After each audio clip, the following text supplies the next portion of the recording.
Santa Catarina viu crescer uma lista de prefeitos presos. Em 4 anos, foram 28 gestores detidos, segundo o Ministério Público. A Operação Mensageiro expôs um esquema de fraudes em contratos de lixo. Dali saíram prisões e condenações, como a do ex-prefeito de Pescaria Brava, condenado a 64 anos. Em Garopaba, o prefeito virou réu por organização criminosas e fraudes em licitações. E em Criciúma, Clésio Salvaro foi preso na Operação Caronte, que investiga o serviço funerário. Nesse mesmo período, deputados bolsonaristas destinaram 11,4 milhões de reais em emendas PIX para o triângulo formado por Paulo Lopes, Garopaba e Pescaria Brava. Recursos enviados sem rastreabilidade clara, com portais de transparência fora do ar ou incompletos. Em Garopaba, o dinheiro abriu crédito para infraestrutura, como a estrada da Praia da Ferrugem. Em Pescaria Brava, a destinação foi para a pavimentação de uma avenida numa comunidade quilombola. O TCE já rejeitou as contas de Garopaba, apontando déficit triplicado e falhas de gestão. E o STF bloqueou repasses a municípios com suspeita de crime, em decisão do ministro Flávio Dino. O resultado é um padrão. Prefeitos ligados ao bolsonarismo, investigados ou condenados, recebendo milhões em emendas PIX. Um cenário que expõe a fragilidade do controle público e coloca em risco o uso do dinheiro da população. Terça-feira, 30 de setembro de 2025.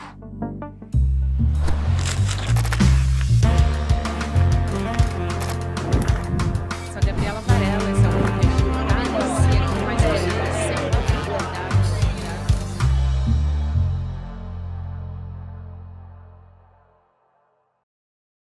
Olá, seja muito bem-vindo, seja muito bem-vinda. Eu sou a Gabriela Varela, esse é o videocast em Detalhes que está começando.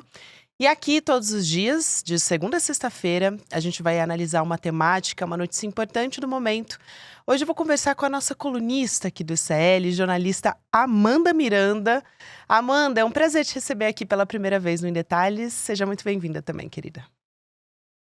Obrigada, Gabriela. Obrigada, comunidade do ICL. Estou muito feliz de estar fazendo minha estreia aqui contigo. Pena que eu não estou aí do teu ladinho.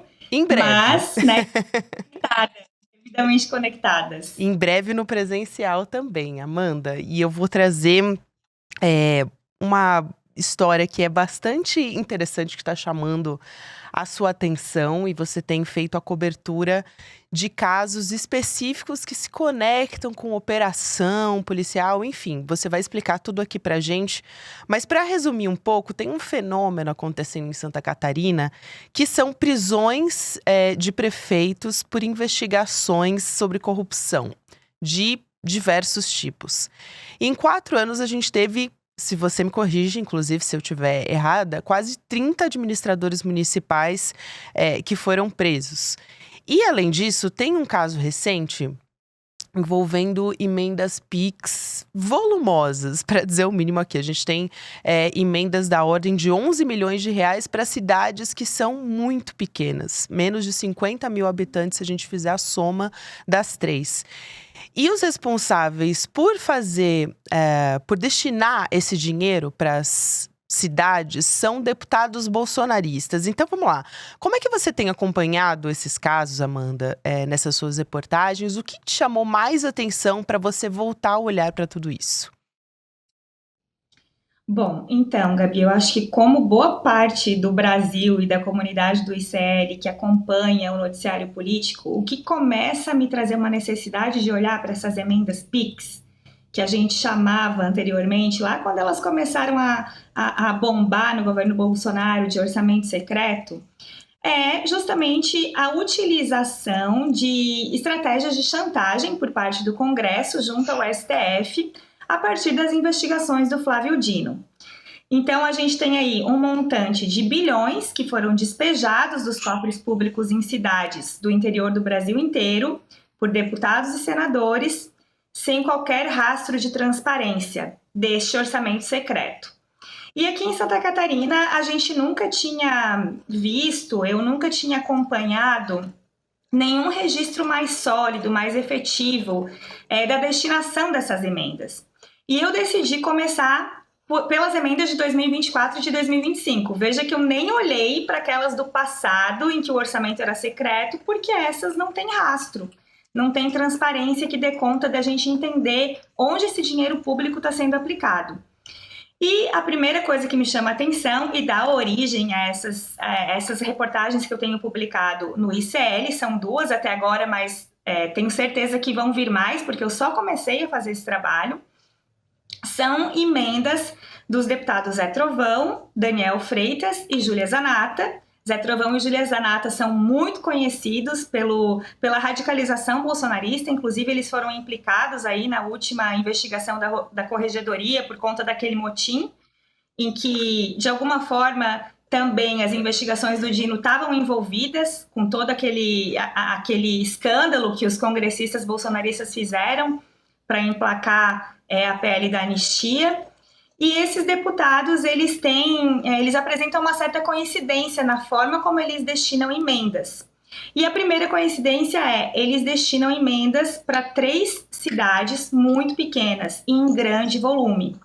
E as emendas PIX, elas têm uma característica que os deputados e os senadores, eles podem destinar valores maiores por lotes para vários municípios e apontar, né?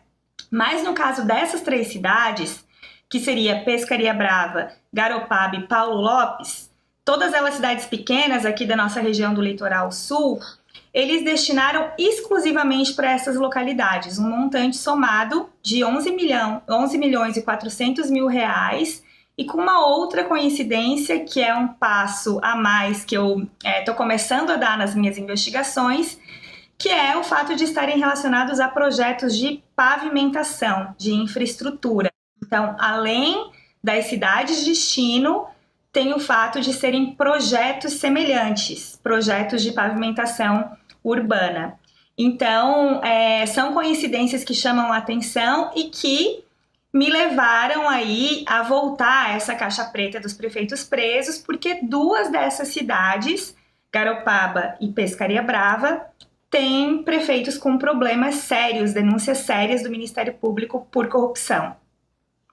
Eu acho muito interessante você trazer esses detalhes, já apontando esses detalhes aqui, porque se a gente olhar para um caso mais recente de todos, né, que é esse do prefeito de Garopaba, o Júnior Abreu, do PP, a acusação do Ministério Público, Amanda, é de um esquema complexo de organização criminosa. A gente tem aqui, ele seria o chefe dessa organização de acordo com o Ministério Público. E é fraude de licitação, a acusação toda, né? De que ele teria manipulado contratos de obras. Então, justamente vai ao encontro disso que você está observando agora, que é um aspecto mais recente da sua investigação jornalística, né? É o fato de que o Tribunal de Contas do Estado, ele já vinha emitindo alertas sobre a gestão pública dessas cidades a partir dos relatórios de prestação de contas. São cidades com problemas sérios na sua prestação de contas, e Garopaba teve prestação de contas rejeitada pelo Tribunal de Contas no exercício de 2023, que foi exatamente quando o MP flagrou essas irregularidades nos contratos do prefeito Júnior Abreu. Ainda assim, ele foi reeleito, mesmo com o dado das contas rejeitadas já circulando. E ele, claro, foi um prefeito reeleito com todo o apoio da força do bolsonarismo aqui em Santa Catarina. Foi apoiado pelo governador do estado, que é um bolsonarista de primeira ordem também, né, e que agora enfrenta uma denúncia muito séria que implica não só ele, como o líder dessa organização, como também empresários da região. Porque a tese da denúncia do Ministério Público é que ele fez contratos e, a partir desses contratos maiores, ele subcontratou outras empresas que haviam perdido as licitações que essa empresa ganhou. Então, é um esquema que, ao mesmo tempo que ele aparenta um certo refinamento, ele deixa muitos rastros. E quem faz as primeiras denúncias para o Ministério Público a respeito disso é um dos empresários que está envolvido aí nesse esquema, né? Então, tem muita coisa ainda para acontecer com relação a essa investigação, porque ela foi aceita pela justiça há pouco tempo, né? Foi no mês passado, foi entre julho e agosto, ali final de julho, início de agosto. E ainda, né, teremos oitivas de testemunhas, teremos novas manifestações do Ministério Público. Acho possível que em algum momento, talvez, ele também venha a ser preso preventivamente, porque como ele ainda está na gestão municipal, eu particularmente acho muito complicado que um prefeito que esteja sendo investigado não se afaste, né? Ele tem acesso ali a documentos, há uma estrutura de poder que pode dificultar as investigações. É que você chama até na sua reportagem de Triângulo das Emendas, né? Porque são essas cidades envolvidas em escândalos de corrupção, Pescaria Brava, em que o prefeito Davidson Souza foi preso também durante o segundo mandato. Isso foi em 2022. E acho que você tem até atualização sobre a história para trazer aqui, porque foi no âmbito daquela Operação Mensageiro. Se você puder dar uma contextualizada também, porque tiveram outros prefeitos bolsonaristas que foram presos nessa exposição de casos de corrupção.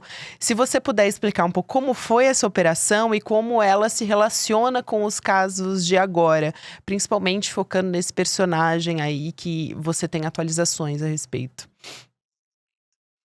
Então, a Operação Mensageiro, ela é considerada hoje uma das maiores operações de combate à corrupção do Brasil, em volume, né? Então, foram 17 prefeitos que chegaram a ser presos. Hoje, nenhum deles continua preso, mas as ações estão correndo, as ações criminais, os processos criminais estão correndo na justiça daqui de Santa Catarina. No caso do prefeito Davidson, que era o prefeito de Pescaria Brava em 2020 e depois em 2022, quando ele deixa o cargo por conta da investigação, ele acabou sendo solto hoje, nesta segunda-feira, né? Ele recebeu aí, a partir de uma decisão monocrática da desembargadora, o direito de cumprir a prisão com medidas cautelares. Ele sai da prisão, então, e passa a ter direito ao uso da tornozeleira eletrônica, não vai poder viajar, vai ter que entregar o passaporte, vai ter que continuar prestando informações à justiça, tudo aquilo que a gente já está acostumado a ver quando a pessoa sai de uma prisão de reclusão para um regime domiciliar, né? E a Operação Mensageiro, ela também, de alguma forma, se relacionava com a questão da má gestão de contratos públicos, porque ela constituía ali uma organização criminosa composta por uma série de prefeitos de todas as regiões de Santa Catarina, em torno de uma empresa que fazia a gestão de lixo e iluminação pública, principalmente, que são serviços essenciais, né, para todas as cidades. E essa empresa, então, ela pagava propina para gestores públicos e para servidores também, né, com a anuência de todo um sistema ali, para conseguir manter os seus contratos em vigor. E isso aconteceu durante muitos anos, isso trouxe muitos prejuízos aos cofres públicos, isso envergonhou Santa Catarina também, né, pela forma como se perpetuou ao longo do tempo, e nessas cidades que, embora sejam pequenas, são cidades que estão submetidas a todos os órgãos de controle, né, e que também têm seus portais da transparência disponíveis para controle social. E essa relação, né, de serem prefeitos bolsonaristas também é algo que me chama muita atenção, porque o bolsonarismo, não só em nível nacional, como também aqui em Santa Catarina, ele sempre vendeu essa falsa ilusão de que ele combate a corrupção. E, na verdade, ele faz parte, ele alimenta, né, ele se alimenta dessa corrupção e inclusive, para manter o seu círculo de poder bastante ativo. Como Santa Catarina é um estado pequeno e muito oligárquico, tanto a justiça quanto os poderes legislativos, quanto o poder executivo, eles acabam tendo uma tradição de acobertamento também, né, de questões aí de probidade administrativa. Então, a gente vê uma operação dessas vir à tona é muito relevante. E no caso do prefeito Davidson, que é o prefeito de Pescaria Brava, que é essa cidade que recebe emendas, ele acabou saindo, né, da gestão pública para que as investigações fossem ocorrer sem maiores prejuízos. Ele foi preso preventivamente, foi solto, depois foi preso novamente. E o vice-prefeito dele, que assumiu, foi chamado ao TCE, o Tribunal de Contas do Estado, para uma oitiva, porque a cidade estava com problemas muito graves nas suas contas públicas quando ele saiu, né? E agora nós temos um prefeito novo que ganhou a eleição de 2024 e que, por coincidência, era secretário de administração de Garopaba. Então é uma outra coincidência aí que vincula as cidades e todas essas investigações que, embora possam ser vistas para quem está de fora com um olhar de coincidência, para quem está acompanhando pelos portais da transparência e pelos movimentos dos tribunais de contas e do próprio Ministério Público, existem pontos ali que estão muito próximos de serem conectados, né? Eu acho que você trouxe os pontos fundamentais de observação quanto à escolha dessas emendas, o direcionamento dessas emendas, e eu ia justamente perguntar o que explica o interesse desses deputados todos bolsonaristas,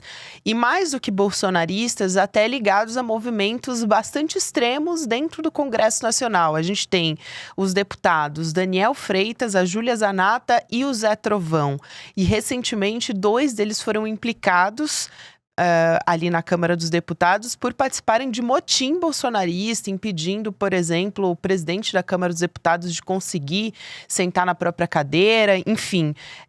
E eles que escolheram esses 3 municípios que são muito pequenos, enfim, com esse histórico também de corrupção, como você apontou. Você entrou em contato com os deputados, também com as prefeituras. Qual que é a alegação, ou eles não se pronunciam a respeito, para a gente tentar realmente entender, né? Fechar esse quebra-cabeça. Então, de todos esses personagens e prefeituras envolvidos na minha apuração, só o Daniel Freitas e a Prefeitura de Garopaba se comunicaram comigo por mensagens de e-mail, né?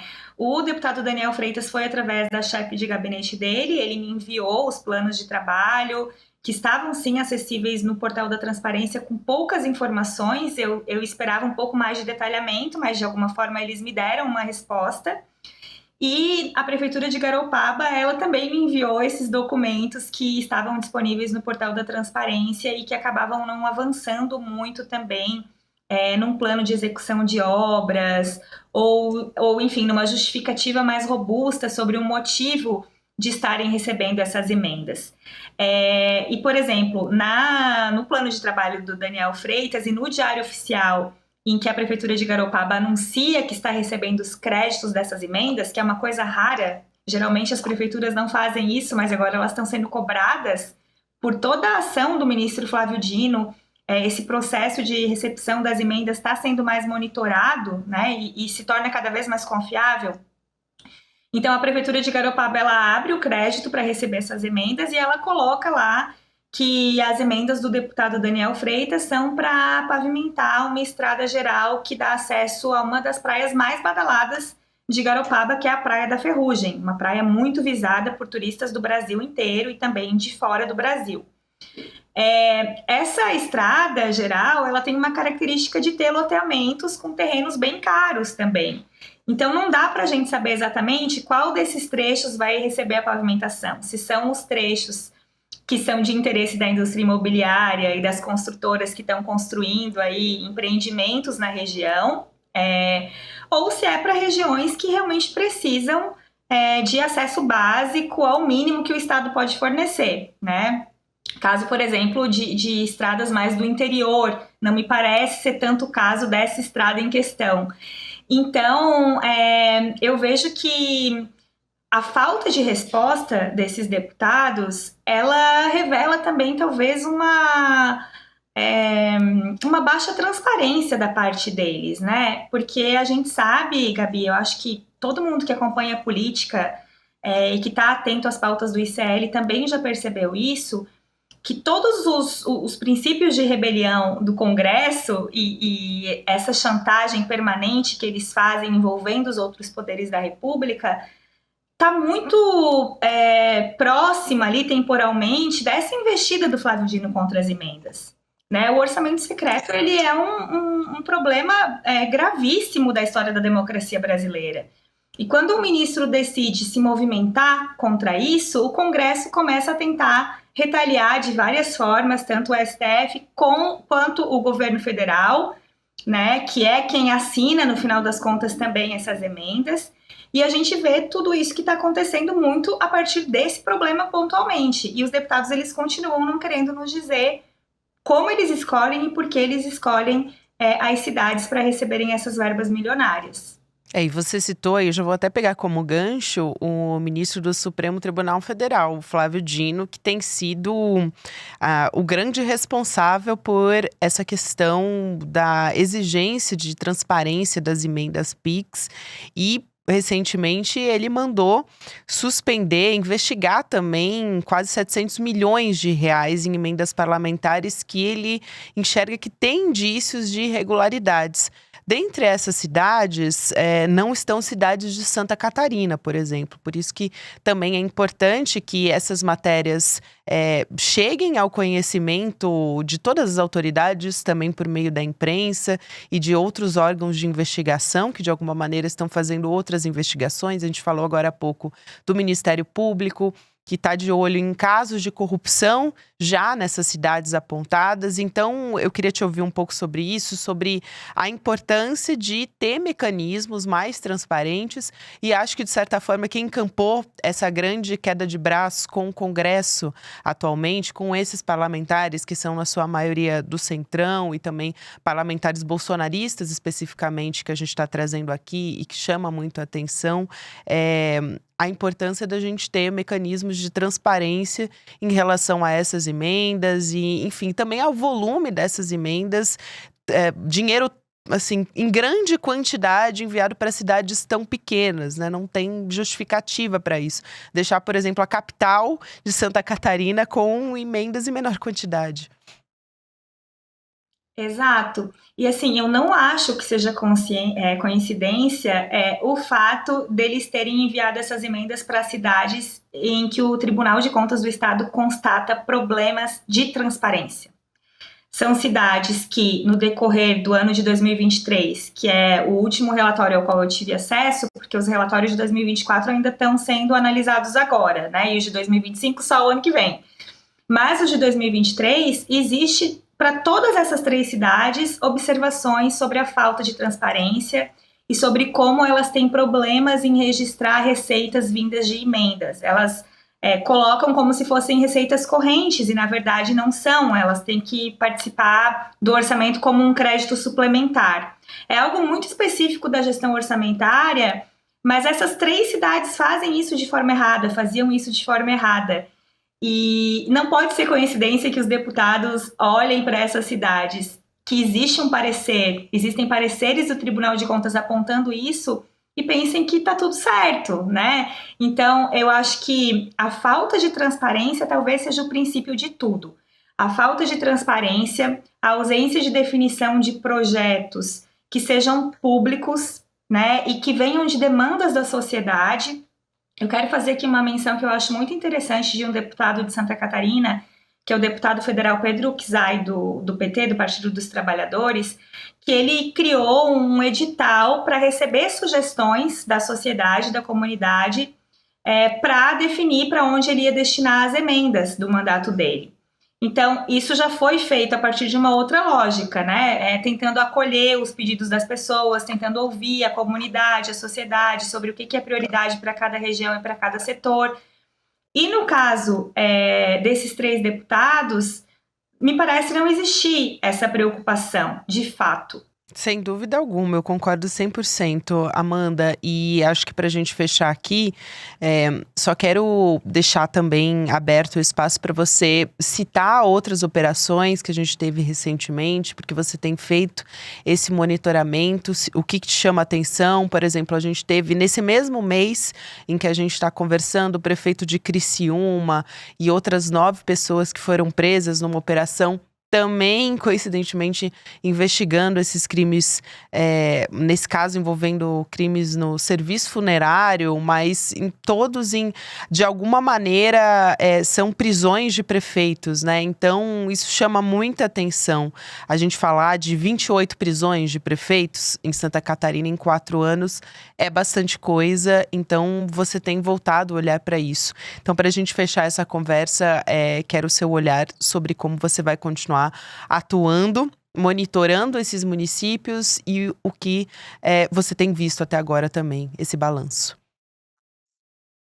Então, eu acho muito interessante, assim, a gente pensar coletivamente, daí eu faço um convite aqui para a audiência do ICL também, em como consolidar os dados do andamento de todos esses processos, porque são muitos, e os prefeitos hoje, eles respondem todos em liberdade, as ações estão correndo, são ações criminais, que podem resultar em condenações, né?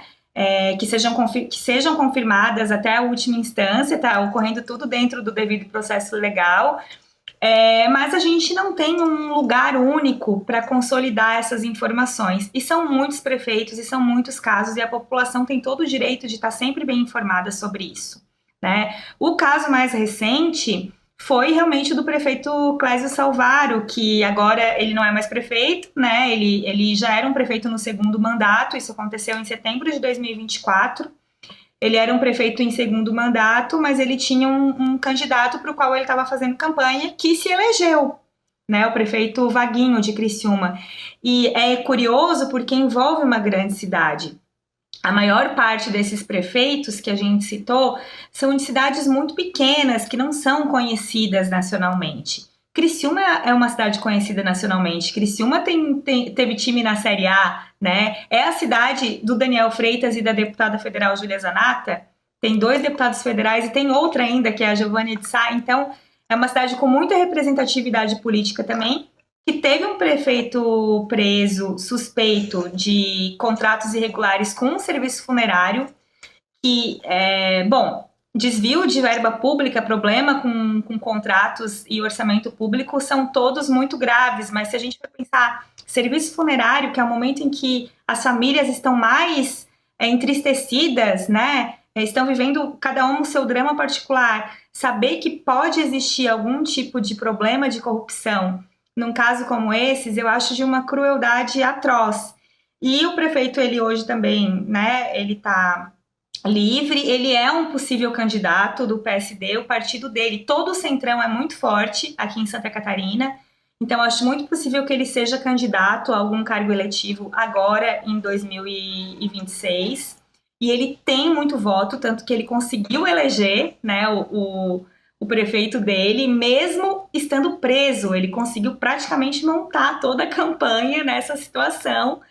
Ele chegou a dizer que era uma prisão política, porque ele realmente fazia oposição ao candidato do governador, né? Mas, enfim, foram nuances aí desse caso, que foi só mais um entre outros 27, né? Muita gente, e a gente...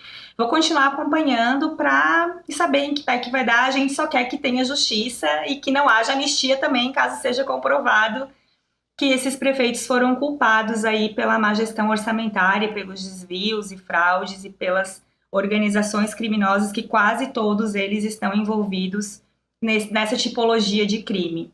Exatamente, Amanda. Eu quero muito agradecer a sua presença aqui no Em Detalhes. Foi um prazer te receber e eu te aguardo numa próxima oportunidade também. Já fica o convite para você voltar aqui. Valeu, querida. Obrigada. Um beijão para todo mundo. Até a próxima. Quero convidar você também. Nessa semana a gente tem estreia nova aqui de um novo original do ICL, que é o Vai para a Argentina, Carajo, com direção de Juliana Baroni e Fabián Restivo. Teve o Vai para Cuba, Eduardo, que a gente acompanhou recentemente, e agora o Edu embarcou já, né, para a Argentina para, vamos dizer assim, quebrar essa falácia sobre milagre econômico que o Javier Milei, o presidente de extrema-direita, estaria fazendo lá na Argentina, como muita gente tem propagado por aí. Então, a gente vai trazer a verdade sobre o que está acontecendo lá na Argentina. Estreia internacional e gratuita, vai ser no dia 9 de outubro, 8 horas da noite, vai ser uma quinta-feira, gente. Então, para não perder essa estreia, vá lá em detalhesicl.com.br, deixa o seu e-mail lá que a gente te avisa quando o filme estiver começando, você vai poder acompanhar junto com a gente. Muito obrigada, você que me acompanhou até aqui também. Agora vai ter o Mercado Investimentos e depois o Rolê ICL. O Em Detalhes você pode acompanhar todos os dias, em qualquer momento do seu dia, nas plataformas de áudio. Até a próxima. Se eu fosse brasileiro e tivesse mais de 60 anos, eu ficaria muito preocupado com o que está acontecendo na Argentina. Porque Javier Milei tem sido usado como exemplo por várias pessoas que querem se candidatar à presidência da República no Brasil. E o que ele está fazendo na Argentina com os aposentados, talvez seja a maior maldade já feita com os aposentados em qualquer lugar do planeta. Esse é um dos assuntos que a gente comenta no nosso novo documentário Vai pra Argentina, Carajo, que a gente vai exibir aqui no ICL gratuitamente no dia 9 de outubro, uma quinta-feira, às 8 horas da noite. Se você tem o interesse de entender o que está acontecendo lá, não perca esse documentário. E no dia 9 a gente se encontra. Olá, eu sou a Juliana Baroni e tô aqui para te fazer um convite. Toda terça-feira às 19 horas tem o Precisamos Conversar, um programa de debates feminino. A gente tem que ver, tem que analisar. Ninguém tá querendo defender causas. Elas defendem algo até a página B. Foi mais ou menos uma cama. Aqui no Instituto Conhecimento Liberta e também nos canais do Eduardo Moreira. Então, você não pode perder. Um beijo, até lá!